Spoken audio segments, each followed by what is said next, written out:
일곱 교회에 주신 말씀을 우리가 이제 살펴볼 텐데, 앱서보두 사빌라 일곱 교회에 주신 말씀. 그래서 늘 우리가 이 일곱 교회에 주신 말씀을 개별적으로 읽다 보니까 우리가 주로 교회 재직 수련회 때 목사님한테 야단 많이 맞는 그런 구절들로 성경을 읽었어요. 처음 나오는 에베소 교회, 처음 사랑을 잃었다. 그래서 야단 많이 맞았습니다.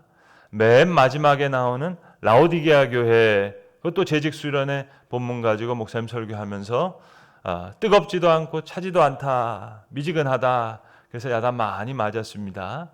그런데 요한계시록 2장 3장에 나오는 일곱 교회에 주신 말씀은 한마디로 한국말 중에 좋은 말이 있습니다.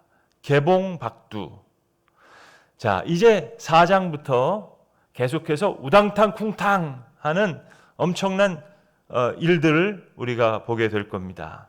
2장 3장과 4장 이후의 이야기들을 어떻게 연결할까 하는 것을 보셔야 되는데, 2장 3장은 마치 다이너마이트가 타들어가기 전에 그 불이 막 돌아올 때 더 긴장되죠. 4장부터는 꽝꽝꽝꽝 터지는 일이 많습니다. 근데 2장 3장에는 그런 얘기는 없어요. 그러나 여기에 앞으로 진행될 일들, 그런 일들의 모티브가 다 나와 있습니다.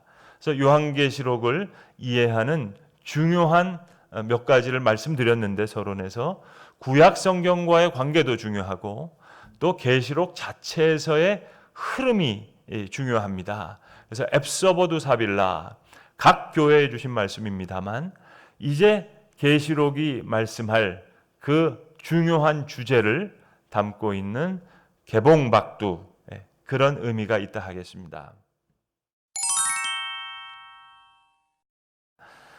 먼저 에베소 교회에 보내시는 말씀 먼저 읽으면서 하나하나 살펴보겠습니다. 에베소 교회의 심부름꾼에 이렇게 써보내라. 오른손에 7뼈를 주시고 7 금초대 사이를 지나 거니시는 분이 말씀하신다. 누가 말씀하시죠? 예수님이 말씀하시는 겁니다. 1장에 나타난 표현이 여기 다시 나타나고 있습니다. 나는 내가 한 일과 내 수고와 인내를 알고 있다. 또 나는 내가 악한 자들을 참고 내버려 둘 수 없었던 것과 사도가 아니면서 사도라고 자칭하는 자들을 시험하여 그들이 거짓말쟁이임을 밝혀낸 것도 알고 있다. 너는 참고 내 이름을 위하여 고난을 견디어냈으며 낙심한 적이 없다. 에베소 교회에 칭찬하고 있습니다. 에베소 교회는 사도행전 19장에 나와 있는 대로 바울이 오랫동안 두란노 서원을 세워서 3년 가까이 목회했던 그런 곳입니다. 사도행전 13장에 보시면 아데미 신전과 관련돼서 바울이 큰 소동을 일으켰던 그런 장면도 있습니다. 바로 아르테미스 여신이 있는 그 신전이 있는 아시아에 있는 가장 중요한 도시 중에 하나였습니다. 바울에 의해서 세워진 교회지만 지금 지도상에 보시는 대로 밤모섬에서 이 계시를 받고 있는 사도 요한과도 관련이 있는 7교회 중에 하나였습니다. 자, 지금까지 읽은 내용은 칭찬받은 내용이지만 이제 책망에 대한 내용도 나오고 있습니다. 그러나 너에게 나무랄 것이 있다. 그것은 내가 처음 사랑을 버린 것이다. 그러므로 내가 어디에서 떨어졌는지 생각해내서 회개하고 처음에 하던 일을 하여라. 내가 그렇게 하지 않고 회개하지 않으면 내가 가서 내 촛대를 그 자리에서 옮기겠다. 이렇게 말씀하고 있습니다. 서론적으로 우리가 알아야 될 것이 하나 있습니다. 지금 사도 요한은 7교회에 편지하고 있습니다. 앱서보두 사빌라. 근데 이 7이라는 의미는 7이라는 의미도 있습니다. 에베소, 서머나, 버가모, 두아디라, 사데, 빌라델피아, 라오디게아 7이라는 의미도 있습니다만 묵시문학적으로 더 중요한 의미는 모든 하나님에 속한 그런 교회입니다. 그래서 각각 교회에 주신 말씀 맨 뒤에 성령이 교회들에게 하시는 말씀을 들을지어다. 분명히 지금 부활하신 예수님께서 주신 말씀인데 그 각각 교회에 주신 말씀 맨 마지막에는 성령이 모든 교회들에게 주시는 말씀을 들을지어다 말씀합니다. 그러니까 일곱이라는 뜻은 seven이라는 의미도 있지만 동시에 묵시문학적으로 모든 하나님에 속한 그런 교회를 이야기하고 있습니다. 책망이 있은 후에 또 하나 그런데 잘하는 일이 있다. 너는 니골라 당이 하는 일을 미워한다. 나도 그것을 미워한다 라고 이야기하고 있습니다. 니골라 당은 잠시 후에 더 자세히 설명드리겠습니다만 폴리캅의 제자였던 이레니우스의 기록에 의하면 바로 일곱 집사 중에 하나였던 니골라에 의해서 세워진 당이라 하는 기록이 있습니다.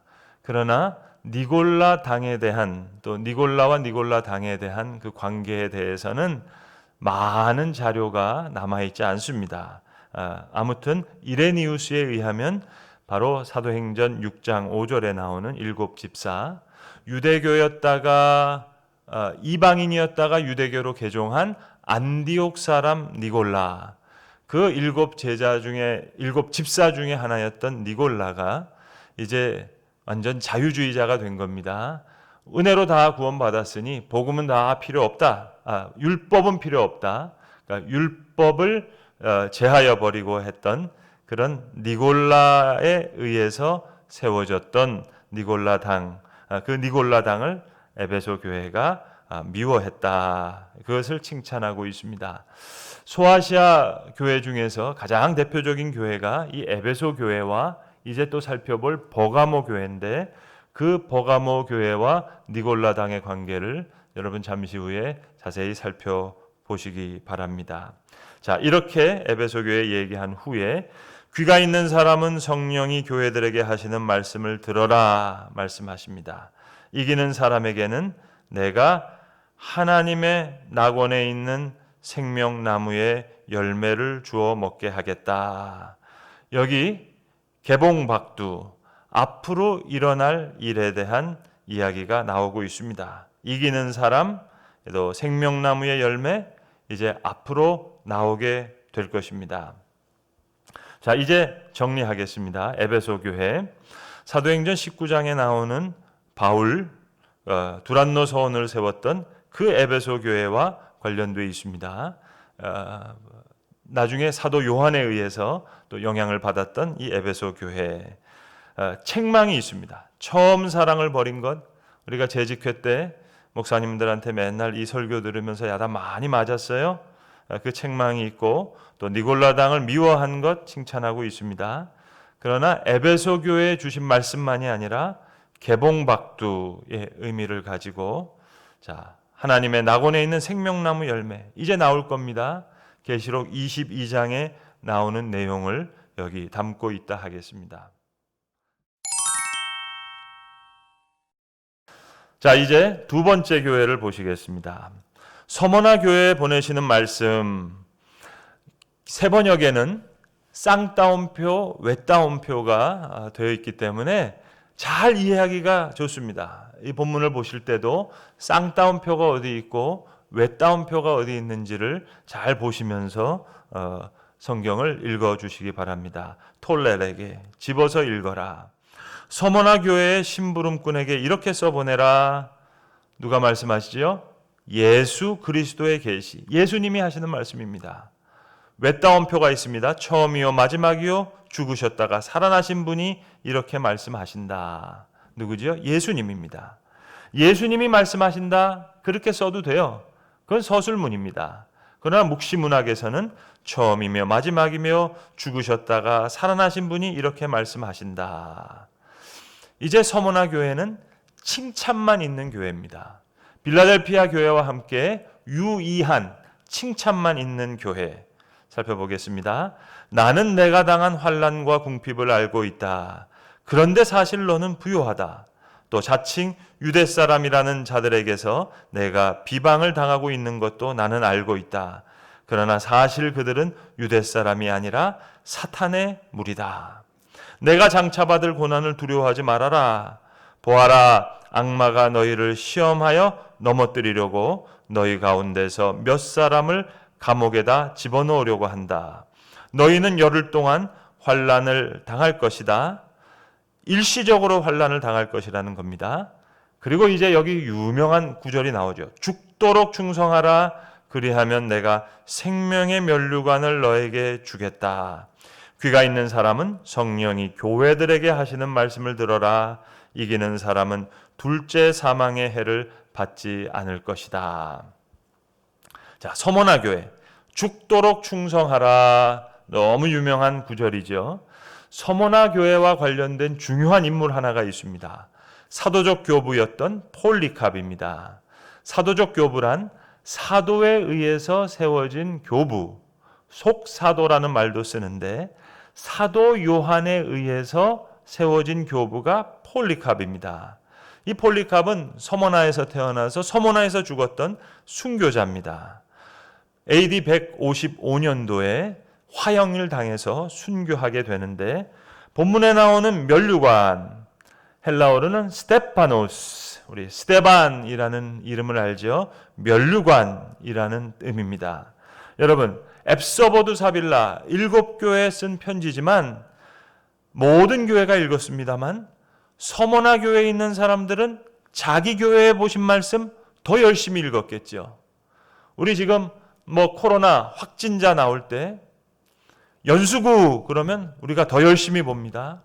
송도동에 확진자가 났다 그러면 더 열심히 봅니다.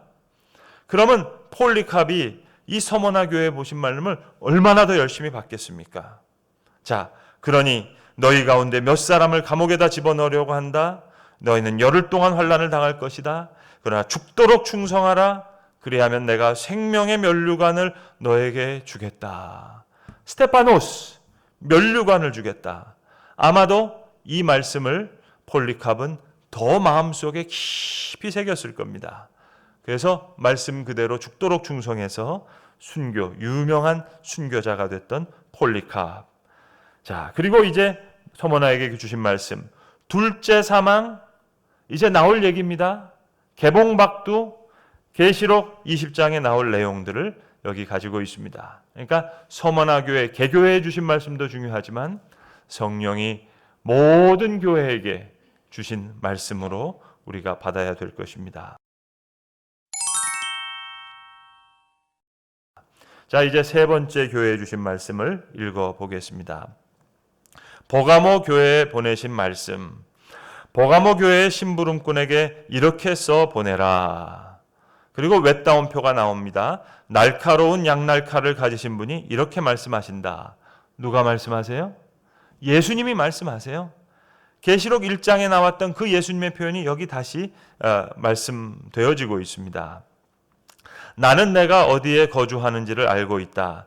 그곳은 사탄의 왕자가 있는 곳이다. 그렇지만 너는 내 이름을 굳게 붙잡고 또 내 신실한 증인인 안디바가 너희 곁 곧 사탄이 살고 있는 그곳에서 죽임을 당할 때에도 나를 믿는 믿음을 저버리지 않았다. 버가모를 생각할 때 우리가 생각해 볼 것이 있습니다. 버가모는 에베소와 함께 아시아에 있었던 가장 큰 도시 중에 하나입니다. 버가모, 페르가몬이라는 뜻인데 영어로는 parchment, 독일어는 페르가멘트라는 말이 있는데 그게 바로 양피지입니다. 페르가몬에는 큰 도서관이 있었습니다. 지금 이집트에 있는 알렉산드리아 거기에 가장 큰 도서관이 있었고 두 번째 큰 도서관이 페르가몬, 버가모에 있었습니다. 양피지입니다. 고대 기록에 보시면 그 도서관은 원래 종이는 파피루스, 갈대입니다. 이집트에서 많이 나오는 갈대를 종이처럼 만들어서 책을 만들었는데 이제 무역 전쟁이 일어나서 알렉산드리아에서 파피루스를 페르가몬에다 수출을 금합니다. 그러니까 페르가몬은 새로운 재료를 개발해서 양 가죽을 가지고 그 책을 만듭니다. 그러니까 알렉산드리아가 큰 도서관이 있는데 페르가몬은 또 다른 큰 도서관이 있습니다. 그뿐만이 아니라 페르가몬에는 제우스 신전도 있고 디아니소스 신전도 있고 아테네 신전도 있고 아스클레피오스라고 하는 의료의 신이라고 하는 신전도 있는 엄청 큰 도시였습니다. 자, 이제 그것을 생각하면서 한번 본문을 다시 읽어보시죠. 나는 내가 어디서 거주하는지를 알고 있다. 그곳은 사탄의 왕자가 있는 곳이다. 제우스 신전이 있고 아테네 신전이 있고 여러 신전이 있는. 그런데 이 버가모 교회는 두기오에 의해서 다시 세워지고 그 뒤에 안디바에 의해서 이끌어지는데 신실한 증인이었던 안디바가 너희 곧 사탄이 살고 있는 그곳에서 죽임을 당할 때도 믿음을 저버리지 않았다. 귀한 순교의 역사를 안디바가 지켰다 하는 것입니다. 칭찬을 받는 일이 있었습니다. 그러나 또한 책망을 받는 일이 있는데 14절 이후에 말씀합니다. 그러나 나는 내게 몇 가지 나무랄 것이 있다. 너희 가운데 발람의 가르침을 따르는 자들이 있다. 발람은 발락을 시켜서 이스라엘 자손 앞에 올무를 놓게 하고 우상의 제물을 먹게 하고 음란한 일을 하게 한 자다. 계시록을 이해하기 위해서는 구약 성경과의 흐름을 이야기해야 된다 했는데 구약 성경을 알지 못하면 계시록을 읽기가 참 어렵습니다. 발람과 발락의 죄, 민수기 22장부터 24장에 나오는 얘기인데 발락이라고 하는 모압 왕이 메소포타미아에 있는 영매인 발람, 거짓 선지자를 데려다가 이스라엘을 저주시킵니다. 저주하게 합니다만 하나님께서 그 발람의 입을 막으셔서 계속해서 24장까지 여러 번 걸쳐서 이스라엘을 축복합니다. 하나님께서 그렇게 막아주셨습니다. 그런데 민수기 25장에 보시면 그 발람이 한 일 때문에 이스라엘이 음행을 저지른 일이 나옵니다. 민수기 22장부터 24장까지 그리고 더 이어서 25장까지에 있는 내용을 아셔야 오늘 요한계시록 2장에 있는 이 말씀을 이해할 수 있습니다. 그러니까 버가모 교회를 이야기할 때 발람과 발락에 대한 말씀을 하고 있는 겁니다. 이스라엘 자손 앞에 올무를 놓게 하고 우상의 제물을 먹게 하고 음란한 일을 하게 한 자다. 민수기 25장에 나오는 그 말씀을 아셔야 이해가 됩니다. 또 이와 같이 내게도 니골라당의 가르침을 따르는 자들이 있다. 이것은 신약 성경과의 관계를 아셔야 이해할 수 있습니다.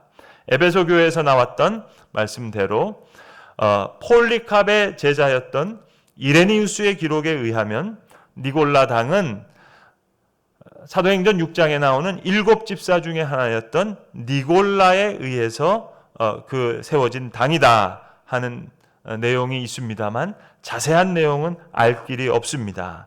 아무튼 발람과 같은 그런 음란한 일을 하게 했던 니골라당의 가르침을 따랐다 하는 거죠. 버가모 교회가 이렇게 책망받고 있습니다. 그러니 회개하여라. 만일 회개하지 않으면 내가 속히 너에게로 가서 내 입에서 나오는 칼을 가지고 그들과 싸우겠다. 버가모 교회에 주신 말씀입니다. 그러나 이것은 우리 모두에게 귀가 있는 사람은 성령이 교회들에게 하시는 말씀을 들어라. 이기는 사람에게는 내가 감추어둔 만나를 주겠고 흰돌을 주겠다. 그 돌에는 새 이름이 적혀 있는데 그 돌을 받는 사람밖에는 아무도 그것을 알지 못한다. 바로 이런 말씀도 이기는 자 흰돌을 받는 것 이제 나올 겁니다. 특별히 여기 나오는 감추어준 만나 흰돌 신천지에서 이거 가지고 잘못 해석하는 것이 그겁니다. 이만희 이긴 자라는 거예요. 감추어준 만나? 아니요. 이제 새로운 양식을 주실 새로운 음식으로 우리에게 주실 계시록에 나올 내용들입니다. 그리고 흰돌이라는 것은 새로운 멤버십을 얘기합니다. 그리고 거기 새 이름을 기록해 주겠다. 예수님의 새 이름을 기록해 주겠다. 계시록 이제 이후에 20장 이후에 나올 내용입니다. 그 내용을 여기 써져 있습니다. 그래서 개봉박두 2장 3장의 내용은 앞으로 4장 이후에 나올 내용에 대한 개봉박두 더 긴장감이 있는 그런 말씀이라 하겠습니다. 자, 다음 두아디라 교회에 보내시는 말씀을 읽어보도록 하겠습니다. 두아디라 교회의 심부름꾼에게 이렇게 써보내라. 그 눈이 불꽃 같고 그 발이 노새와 같으신 분, 요한계시록 1장에 나왔습니다. 예수님이 말씀하시는 거예요. 나는 내 행위와 내 사랑과 믿음과 섬김과 오래 참음을 알고 또 내 나중 행위가 처음 행위보다 더 훌륭하다는 것을 안다. 그러나 내게 나무랄 것이 있다. 너는 이세벨이라는 여자를 용납하고 있다. 자, 이세벨 이제 나올 겁니다. 개봉박두 계시록 18장에 나옵니다. 이름이 달라집니다. 바벨론이라는 이름이 나옵니다. 자, 더 읽어보도록 하겠습니다. 그는 스스로 예언자로 자처하면서 내 종들을 가르치고 그들을 미혹시켜서 간음하게 하고 우상의 제물을 먹게 하는 자다. 아합과 이세벨, 엘리야의 얘기, 구약의 모티브가 여기 나옵니다. 내가 그에게 회개할 기회를 주었으나 그는 자기 음행을 회개하려 하지 않았다. 보아라, 나는 그를 병상에다 던지겠다. 그와 더불어 간음하는 자들도 그와의 행위를 회개하지 않으면 큰 환난을 당하게 하겠다. 그리고 나는 그의 자녀들을 반드시 죽게 하겠다. 그러면 모든 교회는 내가 사람의 생각과 마음을 살피는 분임을 알게 될 것이다. 나는 너희 각 사람에게 그 행위대로 갚아주겠다. 여기 또 계시록의 모티브가 나와 있습니다. 두아디라의 교회 주시는 말씀은 조금 깁니다. 계속해서 읽어보겠습니다. 그리고 나는 그의 자녀들을 반드시 죽게 하겠다. 그러면 모든 교회는 내가 사람의 생각과 마음을 살피는 분임을 알게 될 것이다. 나는 너희 각 사람에게 그 행위대로 갚아주겠다. 자, 심판이 있다는 모티브가 여기 또 나오고 있습니다. 그러나 두아디라에 있는 사람 가운데서 그의 가르침을 받아들이지 않는 사람들, 곧 사탄의 깊은 흉계에 물들지 않는 사람들인 너희 남은 사람들, 구루토교와 같은 남은 사람들, 여기 구약의 모티브, 신약의 모티브, 계시록의 모티브 다 남아 있습니다. 그들에게 내가 말한다. 나는 너희에게 다른 짐을 지우지 않겠다. 다만 내가 올 때까지 너희가 가지고 있는 그것을 굳게 붙잡고 있어라. 이기는 사람, 곧 내 일을 끝까지 지키는 사람에게는 민족을 다스리는 권세를 주겠다. 그러면서 27절에 여기 꺽쇠가 나와 있습니다. 대단히 중요한 말씀입니다. 별표 3개. 시편 2편 9절 말씀을 인용하고 있습니다. 이것이 요한계시록을 푸는 중요한 열쇠입니다. 중요한 구절입니다. 자, 이 열쇠가 어디 나오느냐 궁금하실까봐 일단 잠깐 언급만 하고 가겠습니다. 바로 계시록 2장 27절은 시편 2편 9절의 말씀을 인용하는데 계시록 12장에 다시 등장할 겁니다. 그때는 더 제가 침 튀기면서 더 강조할 겁니다. 근데 그때 처음 나오는 것이 아니라 여기 먼저 나왔다 하는 것을 지금 설명드리기 위해서 제가 지금 말씀드리고 있는 겁니다. 그래서 이렇게 새 지팡이와 그들을 다스릴 것이고 민족들은 마치 질것을 부서질 듯 할 것이다 하는 이 시편 말씀을 인용하고 있습니다. 이것은 마치 내가 나의 아버지께로부터 권세를 받아서 다스리는 것과 같다. 나는 그 사람에게 샛별을 주겠다. 이 모티브 이제 나올 겁니다. 개봉박두 샛별을 주겠다. 귀가 있는 사람은 성령이 교회들에게 하시는 말씀을 들어라.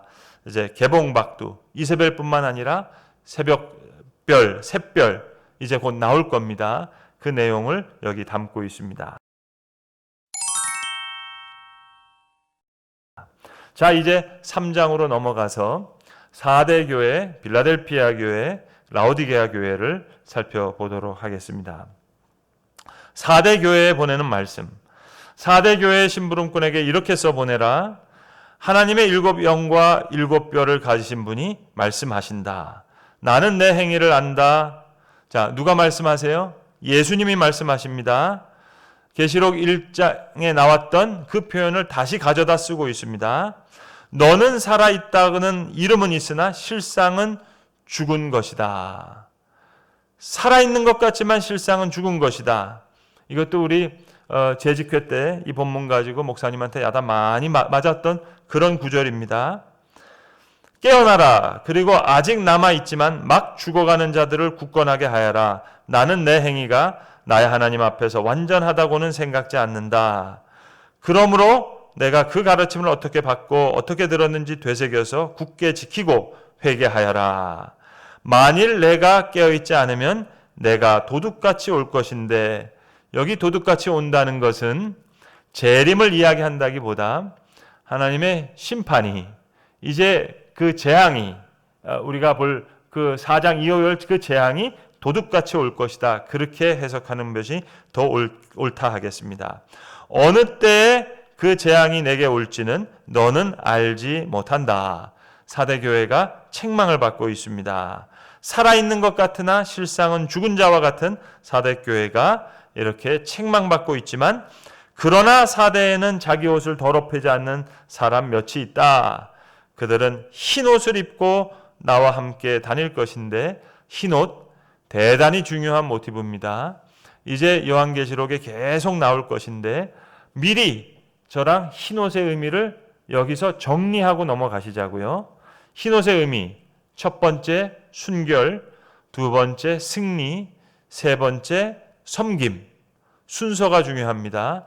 이제 4장 이후로 흰옷의 의미가 순결로, 승리로, 섬김으로 그렇게 나타나고 있습니다. 자, 흰옷을 입을 것인데 나는 그의 이름을 생명책에서 지워버리지 않을 것이며, 개봉박두, 뒤에 나타날 내용들이 지금 여기 지금 예고편처럼 나와 있습니다. 내 아버지 앞과 아버지의 천사들 앞에서 그의 이름을 시인할 것이다. 이 이름을 시인한다. 이것도 뒤에 나타날 모티브가 개봉박두처럼 나타나 있습니다. 귀가 있는 사람은 성령이 교회들에게 하시는 말씀을 들어라. 자, 정리하겠습니다. 살아있으나 실상은 죽은 자와 같다 하는 책망을 받은 사대교회에게 흰옷을 입은 사람이 있다. 흰옷의 의미 순결, 승리, 섬김. 또 개봉박두입니다. 흰옷, 생명책, 도둑같이 임하는 재난. 이제 4장 이후에 본론에서 나올 이야기가 개봉박두처럼 여기 표현되고 있습니다.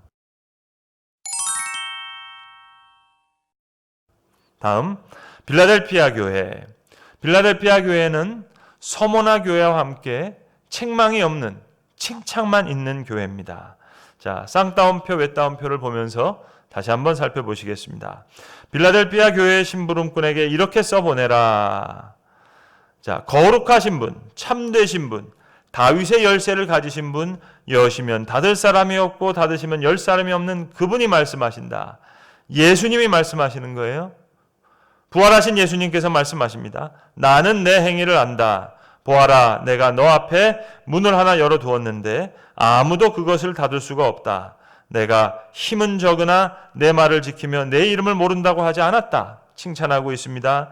보아라, 내가 사탄의 무리에 속한 자들을 내 손에 맡기겠다. 그들은 스스로 유대 사람이라고 하지만 사실은 그렇지 않고 거짓말을 하는 자들이다. 보아라, 내가 그들이 와서 내 앞에 꿇어 엎드리게 하고 내가 너를 사랑하였다는 것을 알게 하겠다. 인내하라는 내 말을 내가 지켰으니 온 세상에 닥쳐올 시험을 받을 때에 나도 너를 지켜주겠다. 시험은 땅 위에 있는 사람들을 시험하려고 닥치는 것이다. 내가 곧 가겠다. 이제 앞으로 나올 모티브입니다. 너는 너가 가진 것을 굳게 붙잡아서 아무도 내 면류관을 빼앗지 못하게 하여라. 이기는 사람, 내가 내 하나님의 성전의 기둥이 되게 하겠다. 이것도 이제 나올 모티브입니다. 요한계시록 자체의 흐름을 파악하셔야 됩니다. 그는 다시는 성전을 떠나지 않을 것이다. 나는 내 하나님의 이름과 내 하나님의 도시, 곧 하늘에서 내 하나님께로부터 내려오는 새 예루살렘의 이름과 또 나의 새 이름을 그 사람의 몸에 써두겠다. 귀가 있는 사람은 성령이 교회들에게, 빌라델피아 한 교회뿐만 아니라 모든 교회들에게 하시는 말씀을 들어라. 부활하신 예수님이 하신 말씀을 이제 마지막에는 성령이 모든 교회에게 하시는 말씀으로 말씀하고 있습니다. 정리하겠습니다. 서머나 교회와 함께 칭찬만 있는 교회, 빌라델피아 교회. 개봉박두입니다. 성전의 기둥, 새 예루살렘이 하늘로부터 내려옵니다. 계시록 21장에 나오는 모티브가 빌라델피아 교회에 향한 칭찬과 권면에 나와 있습니다. 마지막 라오디게아 교회는 주시는 말씀 읽으면서 살펴보겠습니다. 라오디게아 교회의 심부름꾼에게 이렇게 써보내라. 아멘이신 분이시요 신실하시고 참되신 증인이시요 하나님의 창조의 처음이신 분 누구죠? 예수님이 말씀하십니다. 예수 그리스도의 계시, 요한계시록 1장에 나왔던 예수님을 묘사하는 표현 중에 한 부분을 여기 다시 가지고 와서 얘기하고 있습니다. 부활하신 예수님께서 말씀하십니다. 라오디게아 교회에게 나는 너의 행위를 안다. 너는 차지도 않고 뜨겁지도 않다. 내가 차든지 뜨겁지든지 하면 좋겠다. 이것도 우리 재직회 때 우리 목사님들을 통해서 야단 맞는 그런 본문 말씀으로 많이 인용된 말씀입니다. 내가 이렇게 미지근하여 뜨겁지도 않고 차지도 않으니 나는 너를 내 입에서 뱉어버리겠다.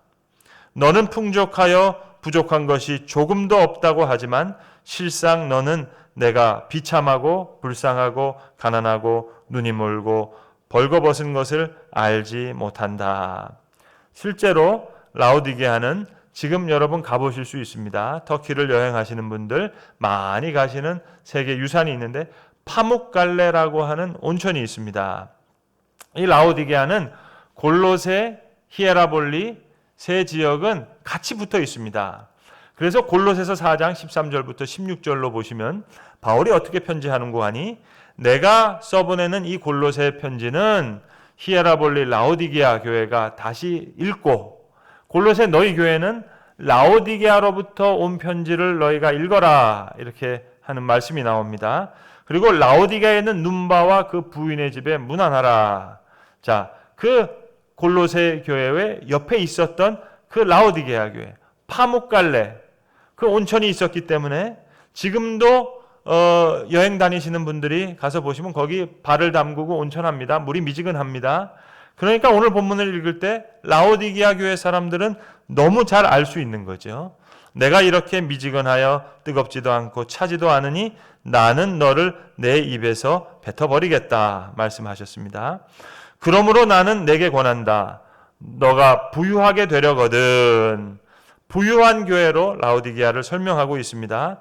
실제로 라오디게아는 부유했고 61년 대지진에 의해서 다 없어졌지만 오늘 사도 요한이 이 편지를 기록하고 있는 AD 90년대 후반 쪽으로 다시 재건되었던 그런 부유한 동네라고 할 수 있겠습니다.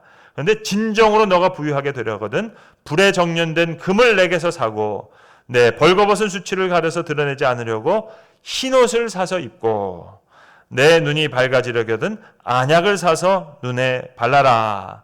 라오디게아에 주시는 책망과 함께 이것을 어떻게 극복할 수 있는지 주님 말씀해 주고 계십니다. 나는 내가 사랑하는 사람은 누구든지 책망도 하고 징계도 한다. 책망과 징계 속에 사랑이 있습니다. 그러므로 너는 열심을 내어 노력하고 회개하라. 돌이키라는 말씀이 중요합니다. 자, 그리고 이제 유명한 말씀이 나옵니다. 보아라, 내가 문 밖에 서서 문을 두드리고 있다. 누구든지 내 음성을 듣고 문을 열면 나는 그에게로 들어가서 그와 함께 먹고 그는 나와 함께 먹을 것이다. 이 모티브가 개봉박두 요한계시록 22장에서 새하늘과 새 땅에서 이제 주님께서 그리스도가 내 안에 내가 그리스도 안에 함께 먹고 마시는 그 말씀이 요한계시록 22장에 나오게 되는데 문 밖에 서서 두드리노니 여러분 아마 유명한 상황 아실 겁니다. 주님이 밖에서 문을 두드리고 있습니다. 근데 문고리가 밖에는 없어요. 안에서 열어야만 열려질 수 있습니다. 하나님께서 인간을 너무나 사랑하셔서 하나님의 형상으로 지으시고 하나님의 사랑을 거부해도 어찌할 수 없을 정도로 모든 자유의지를 사람에게 주셨습니다. 고로 회개할 수 있는 길밖에 없는데 여기 말씀하고 있습니다. 문 밖에서 두드리고 있다. 자, 문을 열면 내가 그에게 들어가서 그와 함께 먹고 그는 나와 함께 먹을 것이다. 이기는 사람은 내가 이긴 뒤에 내 아버지와 함께 아버지의 보좌에 앉은 것과 같이 나와 함께 내 보좌에 앉게 하여 주겠다. 예, 개봉박두, 계시록 22장에 나오는 모티브가 여기 나와 있습니다. 귀가 있는 사람은 성령이 교회들에게 주시는 말씀을 들을지어다. 자, 이제 결론을 맺겠습니다.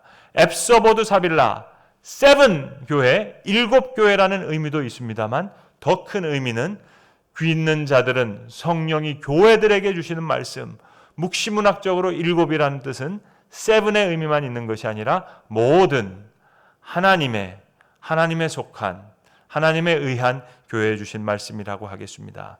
그래서 앱서보드 사빌라, 우리 늘 이 구절을 재직 수련회 때, 자, 뜨겁든지 차든지 하라, 죽도록 충성하라, 너희가 살아있는 것 같지만 실상은 죽은 것이다. 목사님들한테 혼나는 본문으로 많이 읽었는데, 이것은 요한계시록 쪽으로 볼 때 3장, 4장은 4장부터 뒤에 나오는 내용에 대한 개봉박두, 모든 모티브가 있습니다. 더 긴장이 됩니다. 마치 다이너마이트 그 선이 타들어간 것 같은 그런 긴장감이 여기 되어 있습니다. 이제 성령이 모든 교회들에게 주시는 말씀을 우리가 잘 들어야 될 줄로 믿습니다.